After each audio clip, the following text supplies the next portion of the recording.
Grigori Petrovich Grabovoi nació el 14 de noviembre de 1963 en una región entonces periférica de la Unión Soviética, en lo que hoy es Kazajistán.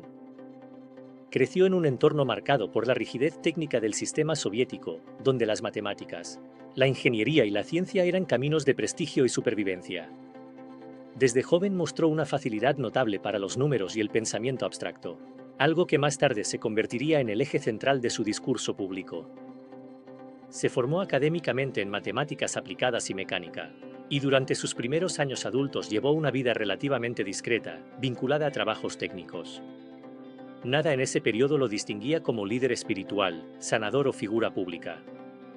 Sin embargo, con la caída de la Unión Soviética y el vacío ideológico que dejó el colapso del sistema, Grabovoi comenzó a transitar un camino distinto, el de la mezcla entre ciencia, espiritualidad y promesa de control total de la realidad.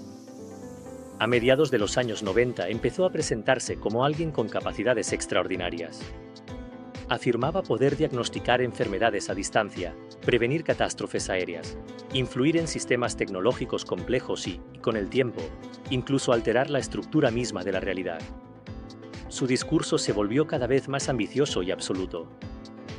De esa idea nació su concepto más conocido, los códigos numéricos. Grabovoi sostenía que cada enfermedad, evento, emoción o circunstancia de la vida humana tenía una correspondencia numérica específica. Memorizar, escribir, visualizar o pronunciar esas secuencias, según su método, permitiría restaurar el orden correcto de la realidad. No hablaba de metáforas, afirmaba literalmente que los números podían curar enfermedades, revertir daños físicos e incluso devolver la vida. Con el tiempo, su narrativa fue más lejos. Comenzó a hablar de resurrección física, no simbólica.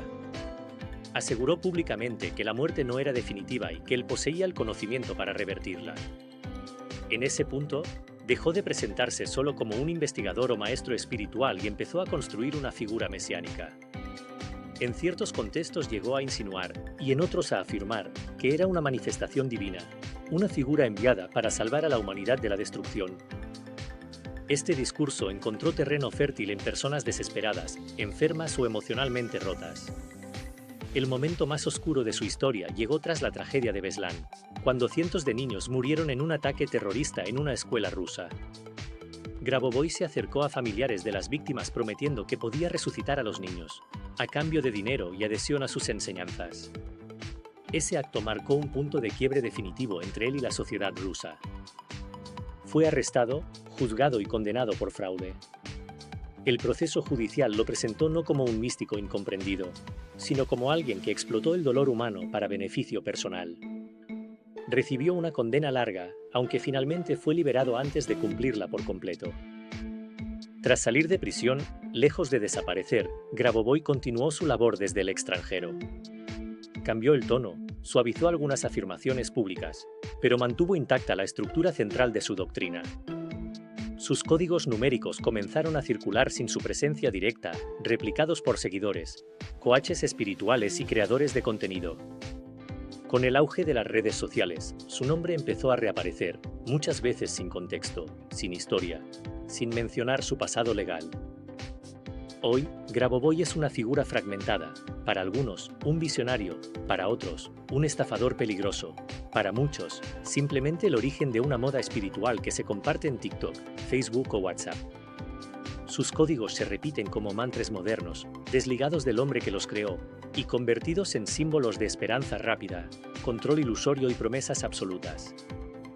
No fue agente de la CIA, ni estratega militar, ni el hombre más peligroso del mundo, en términos de poder real.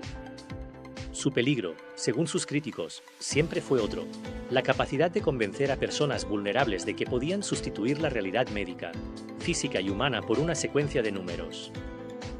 Y aún así, su historia sigue viva, no porque haya demostrado sus afirmaciones, sino porque en cada época de incertidumbre siempre aparece alguien dispuesto a creer que el mundo puede arreglarse, con una clave secreta que solo unos pocos conocen.